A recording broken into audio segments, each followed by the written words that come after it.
line with this administration's position on ensuring that the most vulnerable are supported, the President has declared with immediate effect the following actions. 1, a state of emergency on food security. 2, that all matters pertaining to food and water availability and affordability as essential livelihood items be included within the purview of the National Security Council. Now, as a direct and immediate response to this crisis, a number of initiatives will be deployed in the coming weeks to reverse this inflationary trend and guarantee future uninterrupted supplies of affordable foods to ordinary Nigerians. We will immediately release fertilizers and grains to farmers and households to mitigate the effects of the subsidy removal. 2, there will be an urgent synergy between the Ministry of Agriculture and the Ministry of Water Resources to ensure adequate irrigation of farmlands and to guarantee that food is produced all year round. We will establish ranches in collaboration with state governments, and the federal government will pay for the land.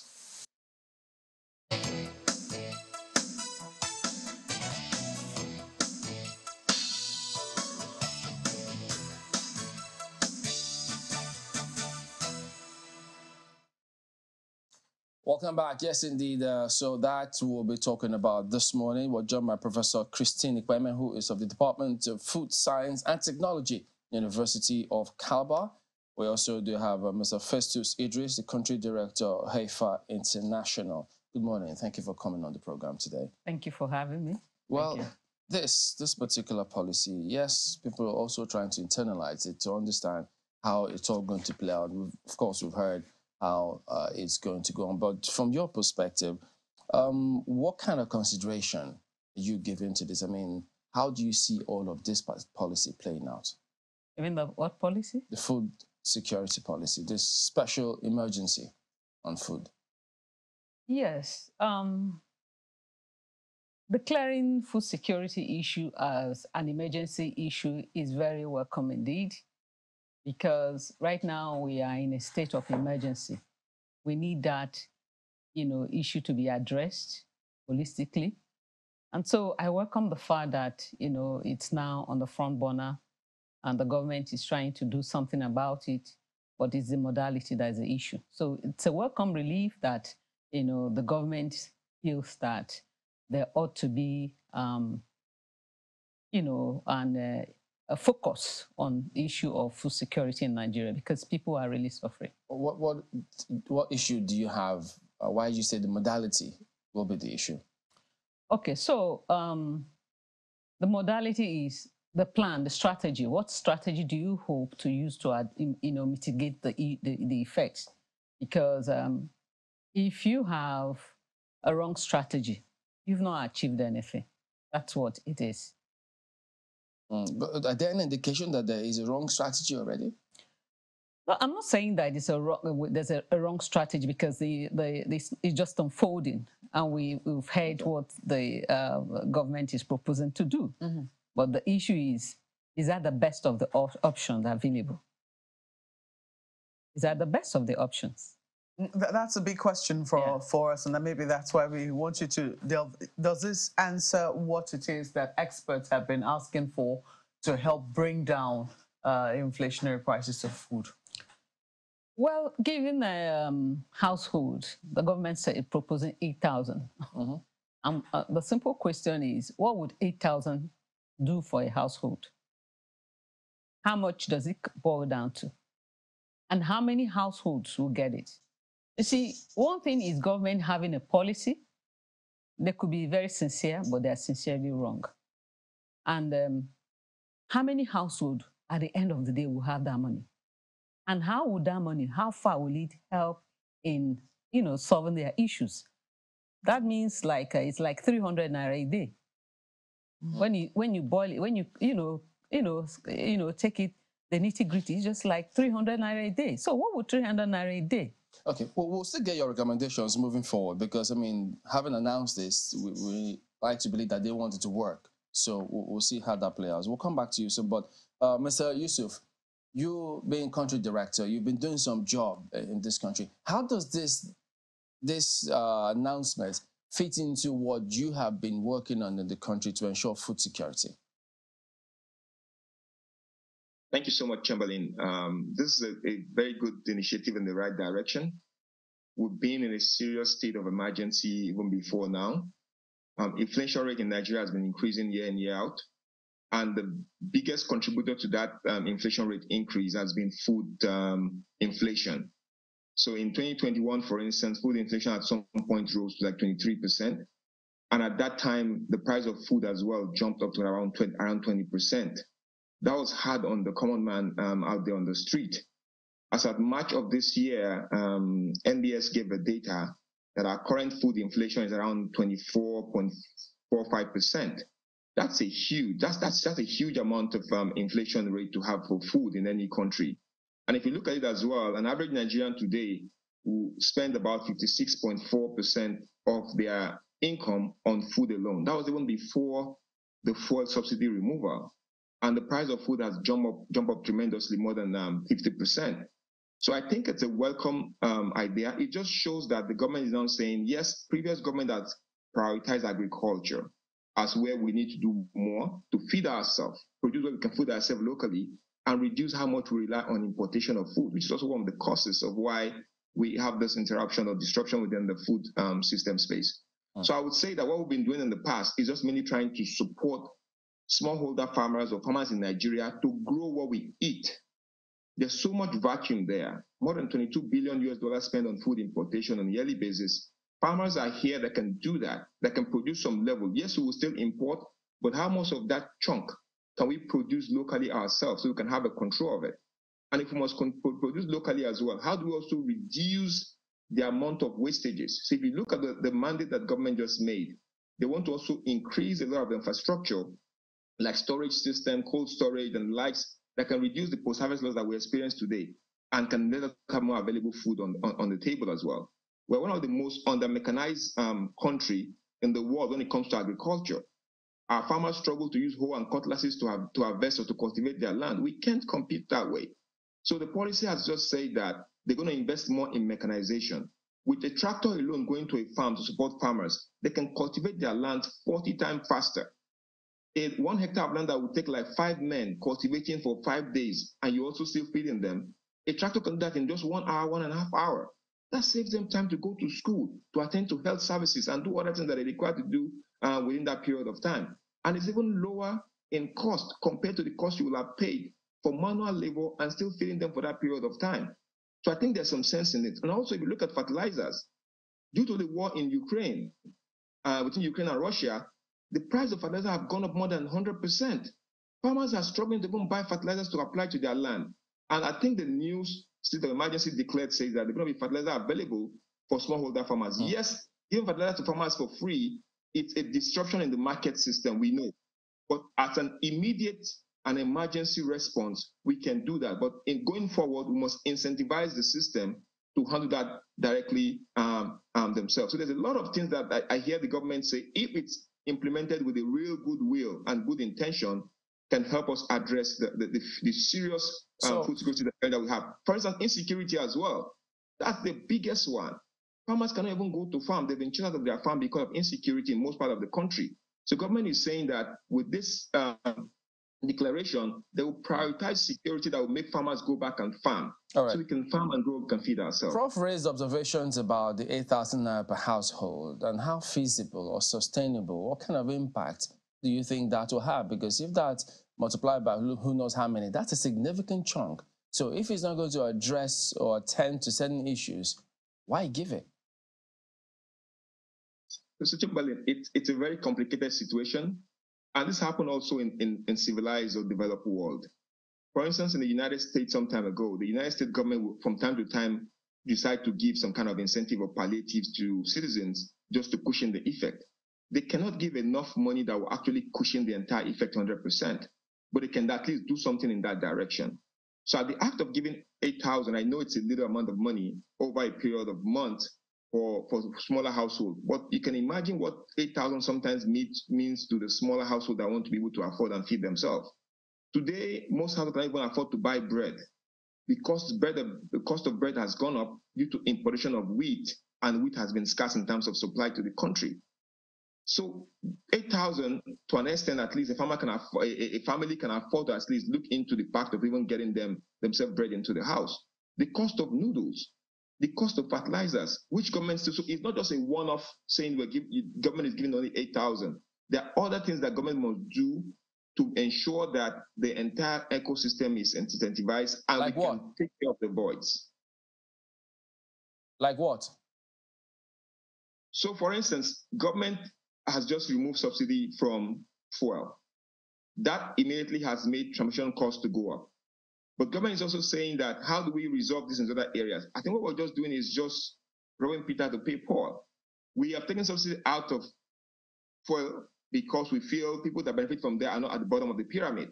And we're taking that to agriculture. Because when you start giving fertilizers to farmers, start giving incentives to farmers, you're also trying to subsidize that, which is nothing wrong about that. There have been advanced countries or civilized countries that also give subsidy to agriculture. In the US, for instance, they heavily subsidize agriculture. In fact, the meat and dairy sector get about 60-something% of that subsidy that they give to that particular sector. So government can also do other incentives like supporting farmers to get access to mechanization so they can produce more food, get security handled so we can go back to the farm and produce, ensure that we have input supplies to farmers that can produce and help us provide that space. Let's take care of the infrastructure. If the roads that goes to the rural areas and the farms can be fixed by government and supported, it will improve logistics cost, logistics of food or commodity from the farm to people, and it will reduce cost of that as well. So that will also eventually bring down the cost of food supply, and that will reduce how much we rely on importation. So, Prof, yes, he's spoken about the subsidy component, and then that 8,000 naira as well. Yeah, it might be little, but who knows? It could have some impact. What recommendations would you have such that it could have the desired result that you anticipate or expect?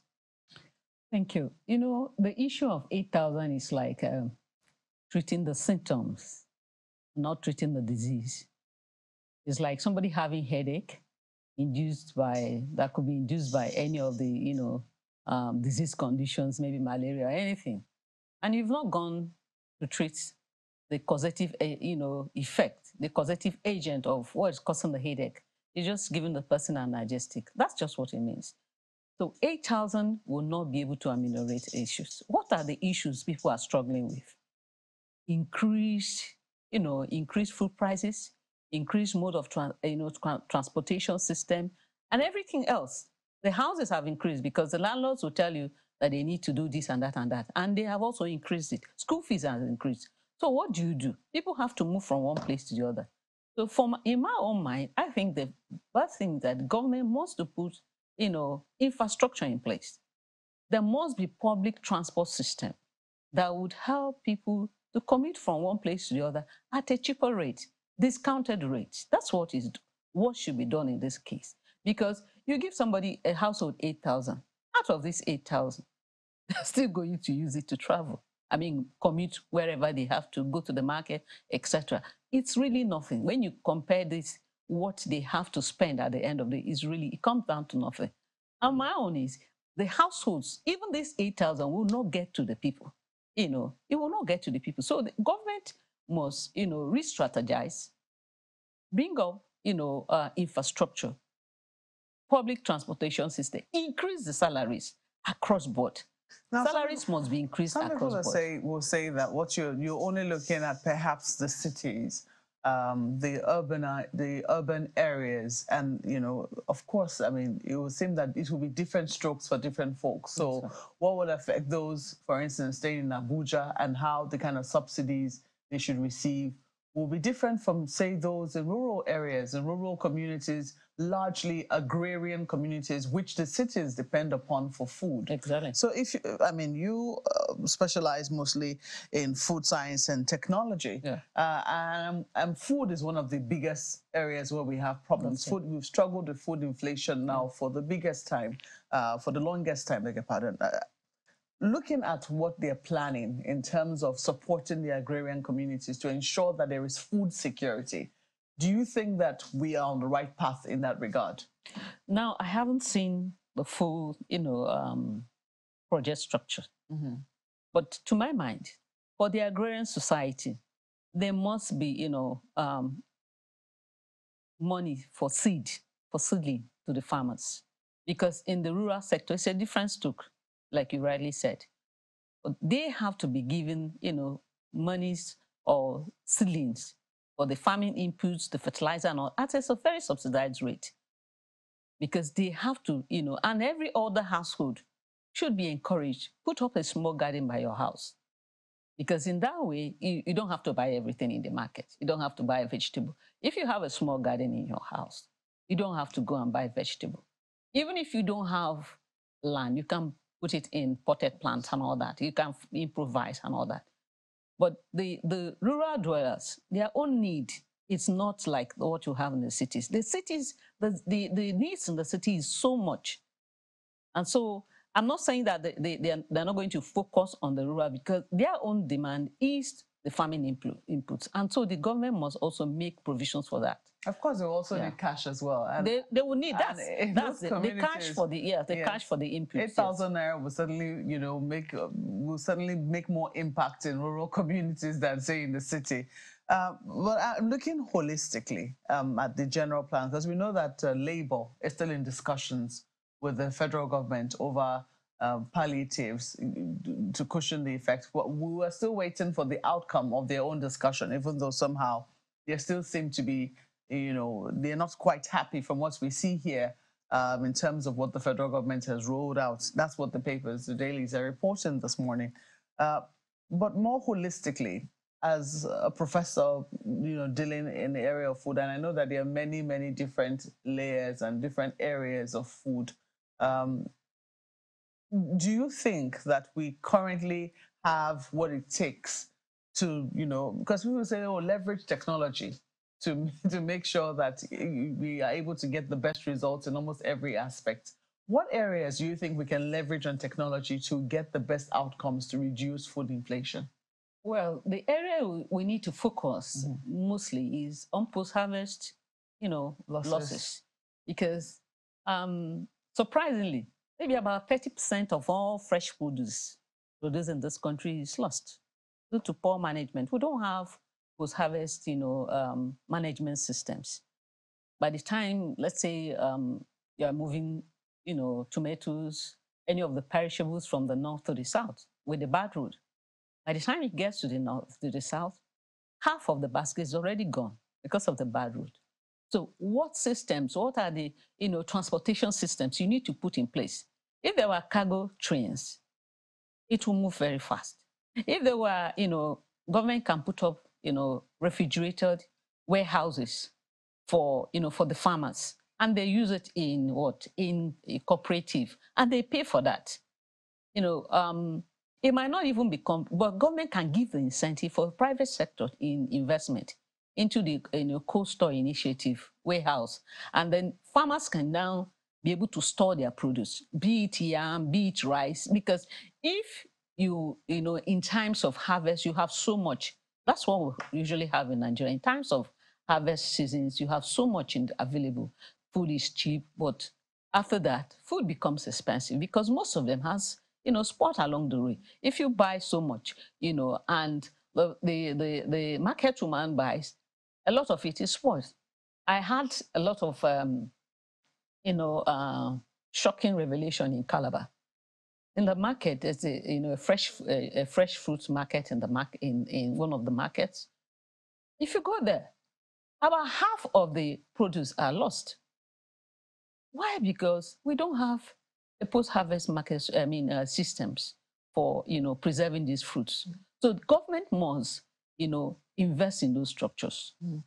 That's the best way to go. Isn't that where food science and technology can come in? That's why food science. But you need to have, for you to have a cold storage warehouses, it needs a lot of capital because you need 24/7, lighting. Yeah, you need refrigerator system there. So individuals cannot do it, but government can incentivize, private sector to do it, and then it's not going to be free. So if a farmer knows that, if I can keep my let's say my produce here, and I know that eventually I will sell it. You don't need to sell it at a loss, because what happens is that after the harvest, they are in a hurry to sell so that they don't lose this produce. But if you have a place where your produce is assured of the quality, you're going to sell it gradual, and there will be a steady supply of food in the system for a long time. So that is a major problem we have in Nigeria. Well, it's something worth asking Mr. Idris about, because one of the areas the federal government is looking at is a place whereby they can produce food all year round. They want to partner. They want the Ministry of Agriculture to be in synergy with the Ministry of Water Resources, so that there is irrigation, and then there will be constant production of food. But will it make any sense to keep producing food when it is that we're wasting a significant portion of the food that we're currently producing? Do you think the government is, has looked critically at the food value chain to see where exactly we can begin to save the day? This question is for Mr. Idris. You can hear us. Thank you so much, Mark. I believe that there are two major areas that we must look into if we want to address this food security challenge that we face as a country. One part is about increasing production and productivity on one side. The other side is also reducing the wastages. There's the post-harvest loss that Prof just talked about. And I think in what I've read so far in some of the policy of the new administration is that, yes, they want us to ensure that we have Ministry of Water and Ministry of Agriculture work together. Why that is important, Mark, is that today we rely heavily on rain-fed agriculture. No country can feed and survive by just having seasonal agriculture where you only rely on rainfall before you can produce. We must increase our production. There is a need for us to embrace and promote more of irrigation so we can produce more food all year round. That also means a lot to the income of the farmers that's producing, because now they can do more than one cycle in a year. It means so much money to them. It means so much food coming back into the system.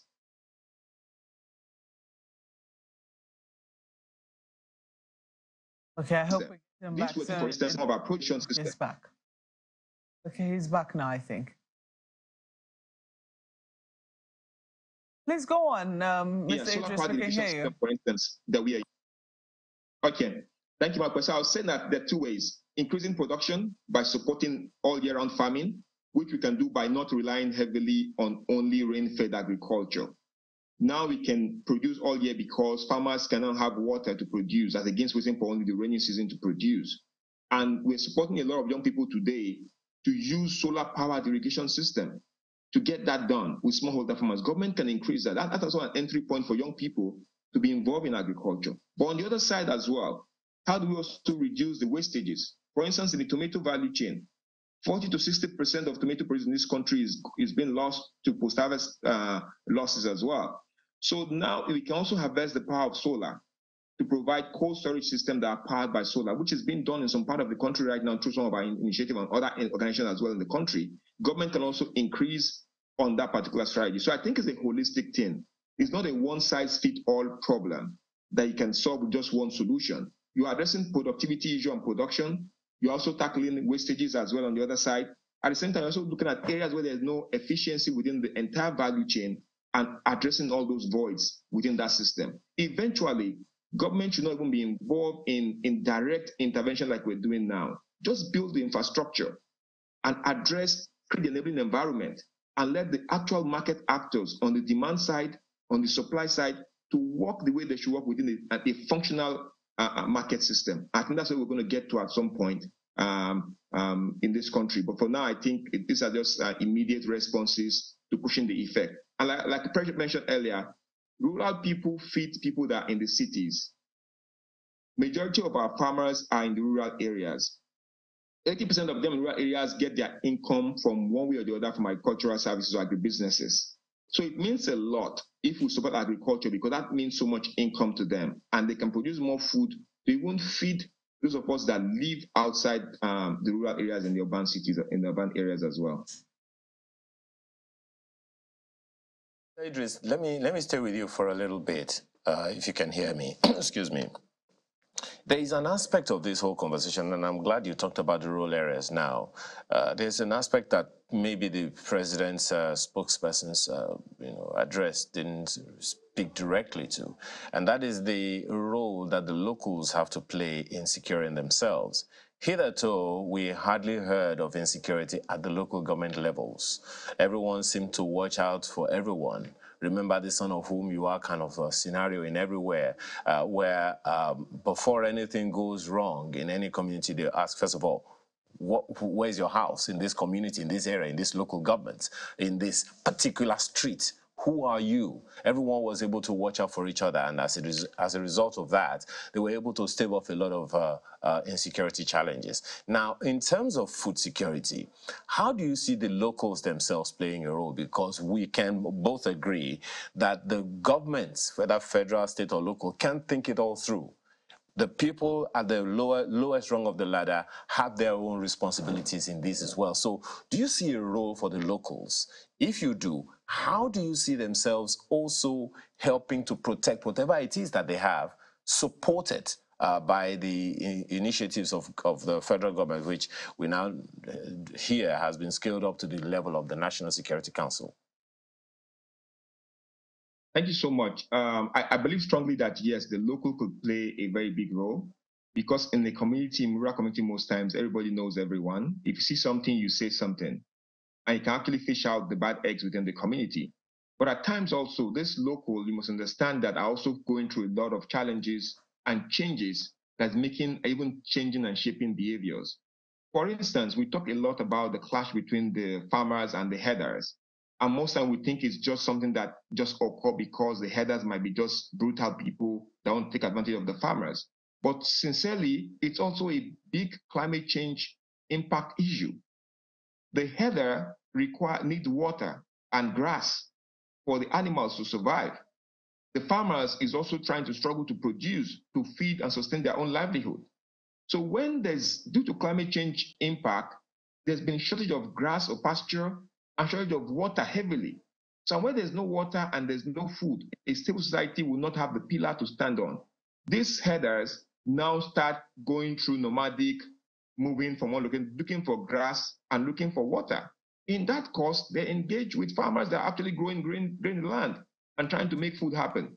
So if also we can support some of the climate smart agricultural solutions, climate smart livestock production. Okay. The president talked about building ranches. Can we support regenerative agriculture where people Mr. Idris, while all of that is very, very laudable, taking on the people, educating them about their role is also something very significant. But we're running out of time. Let me ask you, Prof, very quickly in Abuja. A fellow prof like you, Professor Samuel Odeomi, who is a professor of transport and logistics at LASU, said, and I quote, "Many areas in Nigeria are in surplus of agricultural produce," and I think you also said the same thing the other time, "but they cannot get to town. Banditry and violence are disruptions to farming in Nigeria, which is why the report is calling for a supply chain system that is resilient and can withstand shocks." He wasn't the only one that said that at this particular forum where this was discussed. Supply chain system is a major issue to the issue you also raised the other time about post-harvest losses. How do we address that?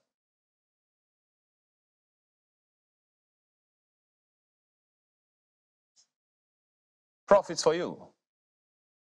Sorry? No, I couldn't hear you. Oh boy. Can you hear me now, Prof? I couldn't hear. Prof, can you hear me? Just confirm if you can hear me. The question is about supply chain systems. Can you hear me, Prof? Awesome. Oh, apologies. Well, let me ask you that same question, Mr. Idris. If you heard me, supply chain systems seems to be quite an issue because we lose a lot to that, not just about storage, but about the supply chain system. Well, how would you suggest that we go about it? Supply chain system is a very critical thing that we must address if we want to also address the issue of food security. I would say that government needs to invest more in feeder roads connecting area of high production to area of high consumption. We know, for instance, in some major crops in Nigeria, they're heavily produced in the northern part of the country. but it's a big tax trying to move them from the northern part of the country to southern part, or where there's a huge market in this country. So I think engaging roads and also improving the logistics system. We cannot completely rely on just having trucks moving things. Government can look more into other alternative way of transporting goods, commodities, and from where they're being produced to point where they're being processed, or area where they're being consumed. Looking at the railway system, looking at the waterways, looking at other ways to improve on logistics of getting, and also hygienic part of even moving things as well. For instance, crops that require cold chains from end to end in this country get moved without cold chain. And that alone impact on the quantity of food that end up making it in good sense to the end point. And we lost a lot of them as well. Closely related to the matter of supply chain is the price control mechanism, which is also incorporated in this declaration of state of emergency by the presidency. I wonder if this will address, the many challenges of transportation of food to the final destination. Are we assuming that it will take care of all those taxes, that food transporters and merchants have to pay, or there is a need for a fuller thinking in that regard? Mr. Idris, that would have to go to you if Professor Kweme can't hear me. Mr. Idris, that will be for you. Okay, thank you. So I agree with you 100% that there's multiple taxation on the way, and also tariffs that you pay for moving foods from the farm to the market. And that's a huge problem as well, causing high cost of food. But I think the government has mentioned one thing clearly, that they're going to promote a lot of commodity boards, which will ensure that there's fair pricing in how much food and commodity are being sold in this country. And that will also ensure that the farmer is protected to get the fair share and the fair price required for what's being produced. But at the same time, government also streamline the method of also charging for the taxes or the levies or fees that you pay along the line to get to the market. And that will also reduce the cost of food as well. But again, the cost of transportation also is still high, except we can diversify that method and use cheaper and cleaner alternative to transport things from the farm and also to the market. Also, we address that particular issue as well. So I agree that we must streamline and reduce the cost that we pay from farm to market. And also commodity board will also help a lot. But again, productivity level is important. The cost of even production in this country is still high. And that's due to a lot of reasons that I can still share at some point again. All right. Let me now come to you very quickly, Prof. The federal government also said through the special advisor on communications that they will purchase land to the tune of 500,000 hectares, which has already been mapped out. I wonder if this is something to chair. Does this settle that land issue, which is also always a back and forth as far as livestock is concerned, grazing is concerned? And what would be the role of the subnationals in this regard? Well, as far as the land issue is concerned, that's a good step in the right direction. Affordability of land, accessibility of land is good. Then again, it all depends how the farmers are going to actually get this land without undue stress, without undue bottlenecks for them to access this land. And so I feel that the land issue is good, is a good step, but then the modalities of actually the farmers getting this land, there shouldn't be any bottleneck. The actual farmers should get it, not political farmers. Most times government means very well, but the implementation is wrong. And so we just wish and pray that actual farmers will get the land, and the inputs that will also go, not only the land, the inputs, farming inputs, very subsidized farming inputs should be given alongside with the land. Just one more thing. You talked about you not having seen the project structure. So could you give us a picture of a near ideal or an ideal project structure that should be applicable in this regard to make this work?